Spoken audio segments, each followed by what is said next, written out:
1979년 7월 1일, 인류의 생활 방식을 영원히 바꿀 혁명적 기기인 소니 워크맨이 세상에 등장하며 음악 감상의 오랜 고정관념을 완전히 무너뜨렸습니다.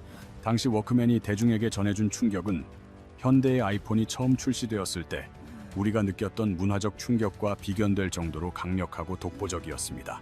워크맨이 탄생하기 전까지 음악은 오직 집안의 거실이나 정해진 장소에서 무거운 오디오 장치를 통해서만 감상할 수 있었던 지극히 제한적인 경험이었습니다. 소니는 이 작은 기계를 통해 사람들이 길을 걷거나 버스를 타고 달리기를 하는 중에도 원하는 음악을 자유롭게 들을 수 있는 이동의 시대를 열었습니다.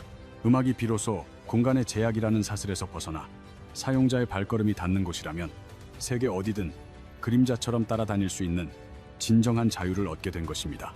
워크맨은 1979년부터 2010년까지 무려 31년이라는 긴 세월 동안 약 4억 대가 판매되며 인류 역사상 가장 성공한 히트 상품 중 하나로 기록되었습니다. 이로써 휴대용 음악기기라는 완전히 새로운 산업시장 자체가 소니의 손에서 탄생했으며 이는 전 세계 젊은이들의 라이프 스타일을 송두리째 바꾸어 놓았습니다. 80년대와 90년대를 기억하는 이들에게 소니라는 브랜드는 단순한 가전을 넘어 누구나 한 번쯤 소유하고 싶어 했던 선망과 동경의 대상 그 자체였습니다.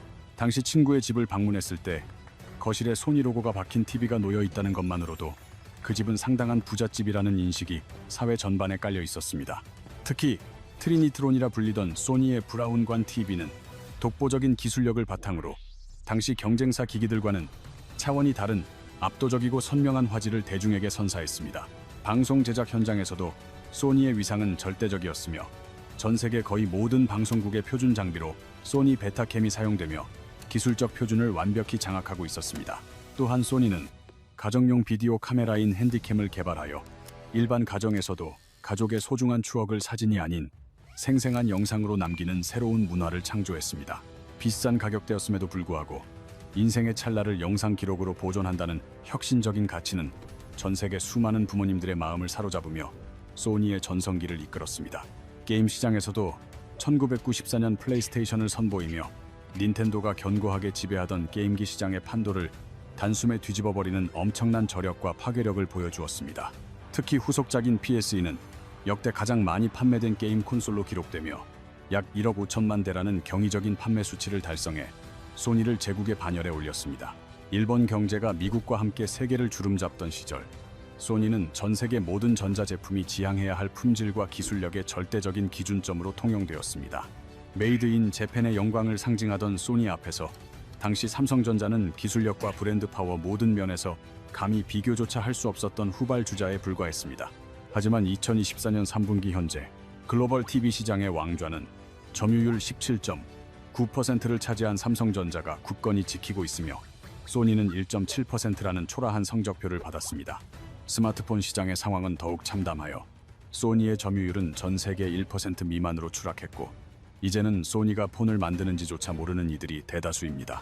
과연 무엇이 이 거대한 전자제국을 몰락하게 만들었으며 어떻게 삼성이 그 견고했던 소니의 벽을 넘을 수 있었는지 그 내막을 낱낱이 파헤쳐 보겠습니다.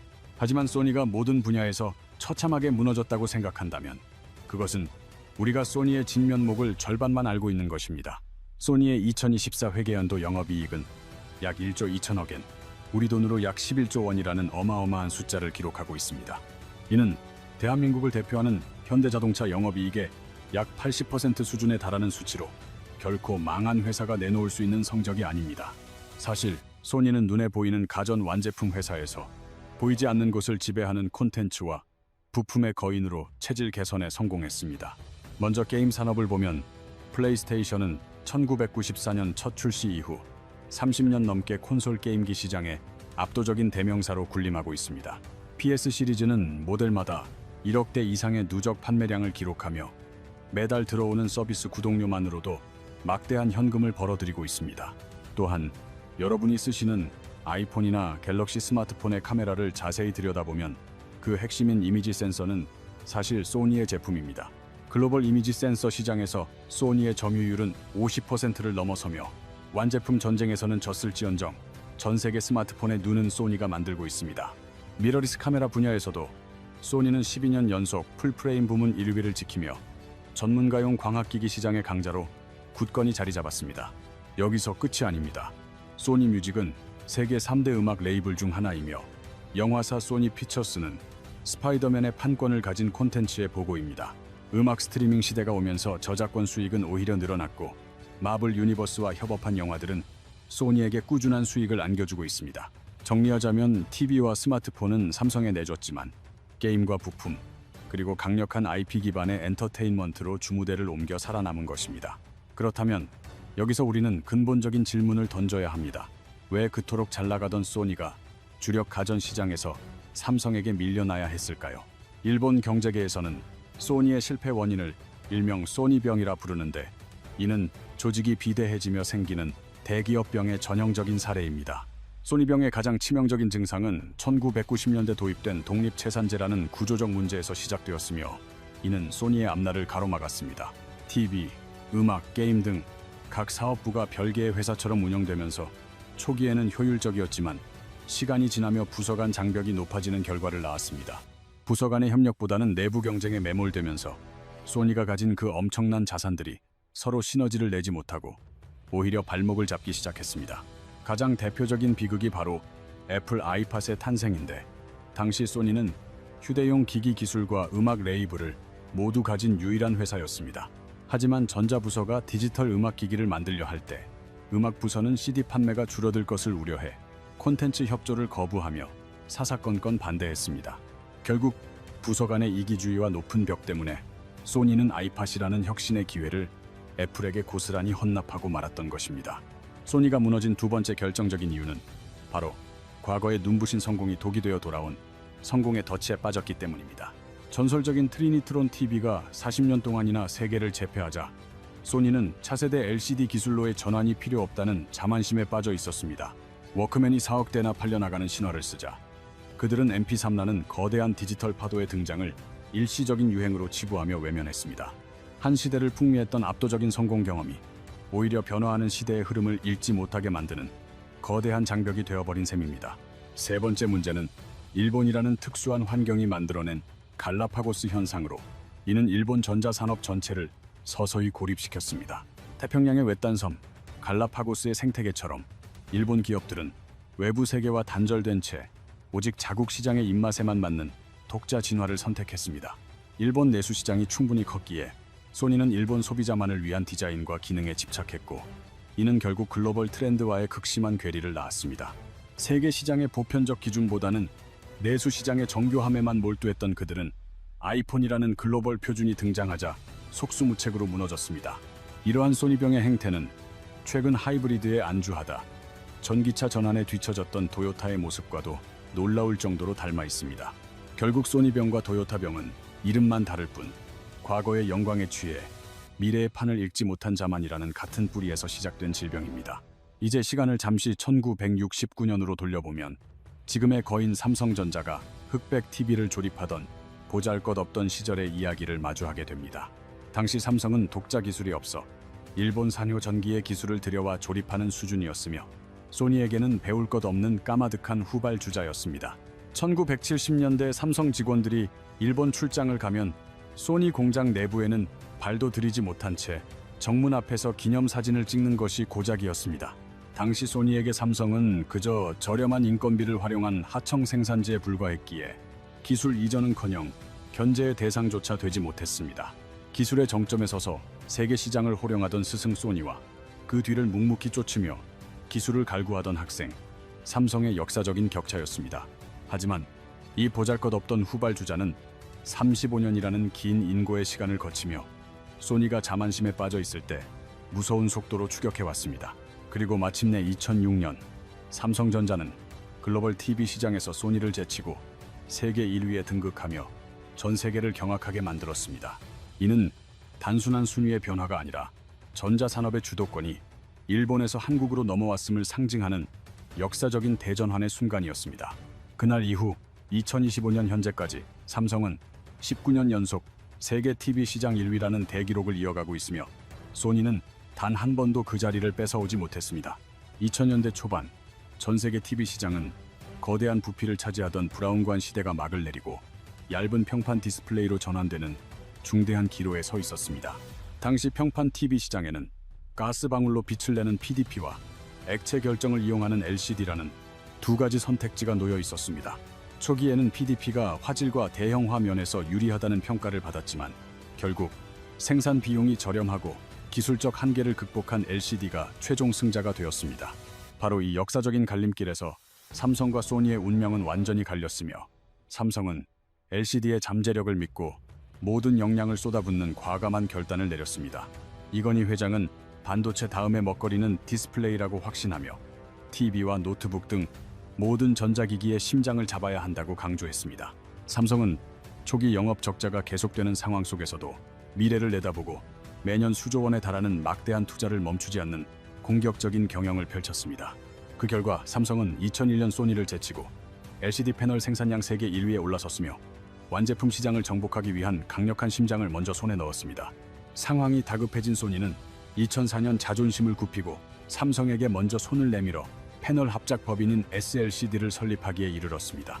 과거 삼성이 소니 공장 문턱도 넘지 못했던 것을 생각하면 이제 소니가 삼성의 패널 없이는 TV를 못 만드는 처지가 된 것은 엄청난 역전이었습니다.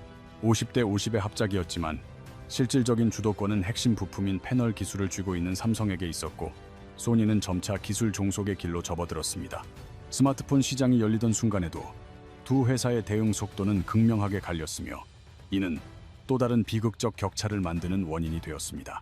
2007년 스티브 잡스가 아이폰을 들고 나왔을 때 소니 에릭슨은 여전히 피처폰의 성공에 안주하며 터치스크린의 파급력을 과소평가했습니다. 키보드 없이 어떻게 문자를 치느냐며 아이폰을 비웃던 소니와 달리 삼성은 2010년 갤럭시 S를 출시하며 안드로이드 진영에 빠르게 올라탔습니다.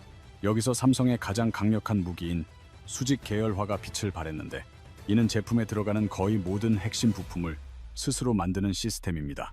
스마트폰의 뇌인 AP부터 메모리 반도체, 디스플레이, 그리고 배터리까지 삼성의 각 사업부가 유기적으로 협력하며 최적의 효율을 뽑아냈습니다. 설계를 직접 하고 생산은 외주를 주는 애플의 방식과 달리 삼성은 설계부터 최종 생산까지 한 지붕 아래서 진행하며 압도적인 원가 경쟁력을 갖췄습니다. 또한 부품 수급을 외부 업체에 의존하지 않아도 되었기에 시장의 변화에 맞춰 신제품을 개발하고 출시하는 속도가 경쟁사들을 압도했습니다. 이러한 민첩함 덕분에 2013년 갤럭시 S사는 출시 단 한 달 만에 1000만 대 판매라는 대기록을 세우며 글로벌 안드로이드 왕좌를 차지했습니다. 소니 엑스페리아가 존재감을 잃고 헤매는 동안 삼성은 부품과 완제품의 시너지를 극대화하며 애플과 함께 세계 시장을 양분하는 거인이 되었습니다. 2025년 현재 삼성전자와 소니의 연간 매출 규모를 구체적으로 비교해보면 삼성전자는 약 300조 원에 달하는 매출을 기록하며 거대 글로벌 기업으로서의 독보적인 위용을 과시하고 있습니다. 반면 한때 세계 전자산업의 정점이었던 소니의 연간 매출은 약 100조 원 수준에 머물러 있으며 매출 규모 면에서 이미 삼성이 소니를 3배 이상 앞서가고 있는 상황입니다. 영업이익의 격차는 더욱 확연하게 드러나는데 삼성전자가 약 35조 원의 이익을 올릴 때 소니는 약 11조 원을 기록하며 수익성 측면에서도 삼성이 약 3배의 우위를 점하고 있습니다.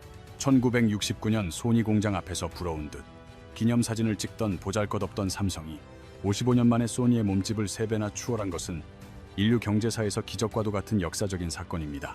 하지만 우리가 반드시 냉정하게 짚고 넘어가야 할 사실은 삼성이 모든 면에서 완벽한 회사이기 때문에 소니와의 이 거대한 전쟁에서 승리할 수 있었던 것은 결코 아니라는 점입니다.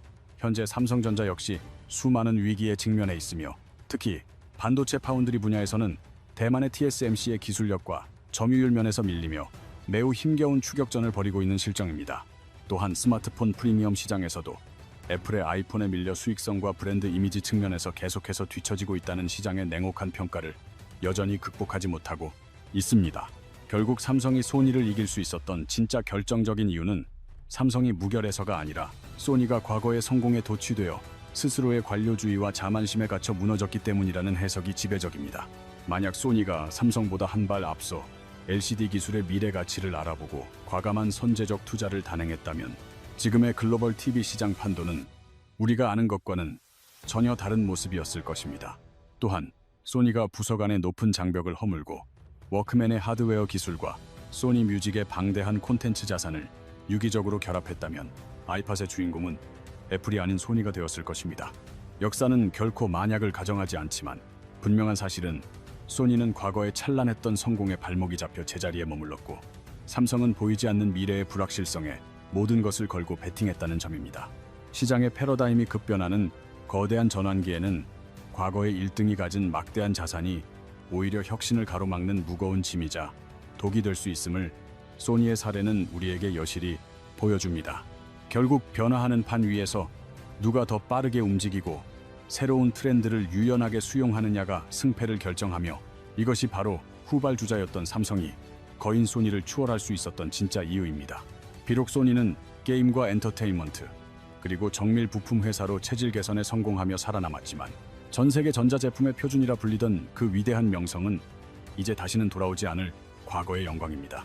소니가 겪은 이 비극적인 몰락의 과정은 단일 기업의 문제를 넘어 파나소닉, 샤프, 도시바 등 일본 가전산업 전체가 공동으로 겪으며 쇠퇴해간 역사의 한 페이지이기도 합니다. 하지만 일본 정부는 이대로 주저앉지 않기 위해 지난 2022년 일본 반도체의 부활을 꿈꾸며 국가적 명운을 건 거대한 도박인 라피더스 프로젝트를 전격적으로 가동하기 시작했습니다. 라피더스는 도요타, 소니, NTT 등 일본을 대표하는 8개의 거대 대기업이 연합하여 설립한 반도체 회사로 일본 전자산업의 마지막 자존심이자 부활을 위한 최후의 희망으로 불리고 있습니다. 그들의 목표는 2027년까지 2나노 미세공정 반도체를 세계 최초로 양산하는 것으로 이는 현재 업계의 기술적 한계를 뛰어넘어 단숨에 정점에 올라서려는 매우 파격적이고 무모한 도전입니다. 일본 정부는 이 불확실한 반도체 전쟁에 무려 27조 원이라는 막대한 국민의 혈세를 쏟아부으며 과거 잃어버린 반도체 왕국으로서의 지위를 되찾기 위해 사활을 걸고 투쟁하고 있습니다. 과연 일본의 이 마지막 도박이 성공하여 삼성과 TSMC를 꺾고 과거의 영광을 재현할 수 있을지 우리는 다음 시간에 라피더스의 내막과 그 가능성을 심도 있게 다루어 보도록 하겠습니다. 2006년부터 현재까지 이어지는 삼성의 TV 시장 점유율 1위 기록은 미래를 내다본 과감한 결단과 압도적인 실행력이 만들어낸 결과물입니다. 과거의 영광에 안주하며 부서 간의 높은 장벽을 허물지 못했던 소니의 실수는 오늘날 모든 기업이 경계해야 할 가장 뼈아픈 교훈이 되었습니다. 비록 가전 완제품 시장의 패권은 삼성에게 넘겨주었지만 소니는 이미지 센서와 같은 핵심 부품 분야에서 여전히 세계를 지배하고 있습니다. 또한 플레이스테이션을 필두로 한 게임 산업과 음악, 영화를 아우르는 엔터테인먼트 시장에서 소니는 여전히 강력한 영향력을 행사하는 거인입니다. 삼성전자의 승리는 부품과 완제품을 모두 장악하는 수직 계열화라는 전략적 선택이 글로벌 경쟁 환경에서 얼마나 강력한 무기인지를 여실히 보여주었습니다. 하지만 삼성 역시 파운드리 분야의 TSMC와 프리미엄 폰 시장의 애플이라는 거대한 장벽 앞에서 새로운 도전과 성장의 정체라는 위기에 직면해 있습니다. 무려 27조 원이라는 막대한 자금이 투입되는 이 거대한 프로젝트는 2027년까지 2나노 반도체 양산이라는 매우 공격적이고도 위험한 목표를 향해 나아가고 있습니다. 과거 소니가 삼성에게 1위 자리를 내주었던 것처럼 미래의 반도체 시장에서도 한일 양국의 기술 패권을 건 역사적인 대격돌이 다시 한번 예고되어 있습니다.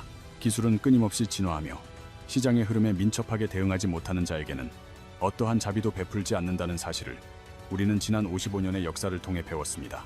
1969년 소니 공장 문턱을 넘지 못했던 삼성의 도약은 불가능을 가능케 하는 의지가 있다면 역전의 기회는 반드시 찾아온다는 희망의 메시지를 던집니다. 소니가 가졌던 창의적인 DNA와 삼성이 보여준 압도적인 속도 경쟁은 현대 기술 문명을 이끌어온 두 개의 거대한 축이자 인류의 자산으로 남을 것입니다. 이제 두 회사는 각기 다른 주무대에서 자신만의 방식으로 생존을 도모하며 또 다른 50년의 새로운 미래를 설계하기 위한 치열한 기술 전쟁을 이어가고 있습니다. 다음 시간에는 일본 반도체 부활의 최후, 보루인 라피더스 프로젝트의 실체와 삼성을 위협할 수 있는 그들의 기술적 가능성을 본격적으로 해부해 보겠습니다. 글로벌 기술 전쟁의 흐름을 정확히 읽고 미래의 기회를 포착하고 싶은 시청자 여러분께 오늘 소니와 삼성의 이야기가 깊은 통찰을 드렸기를 진심으로 바랍니다. 저희 채널은 앞으로도 급변하는 세계 경제와 기술의 트렌드를 가장 빠르고 심도 있게 전달하며 여러분의 지식 가치를 높이는 든든한 파트너가 되겠습니다. 오늘 영상이 유익하셨다면 구독과 좋아요를 눌러주시고 알림 설정을 통해 다음 시간에 업로드될 일본 반도체 부활 프로젝트 이야기도 절대 놓치지 마세요. 소니와 삼성의 이 역사적인 역전극에 대한 여러분의 생각은 어떠신지, 그리고 라피더스의 성공 가능성에 대한 여러분의 소중한 의견을 댓글로 많이 남겨주세요. 끝까지 시청해주셔서 진심으로 감사드리며 여러분 모두 건강하고 활기찬 일상을 보내시길 응원하며 다음 시간에 더 좋은 영상으로 찾아뵙겠습니다.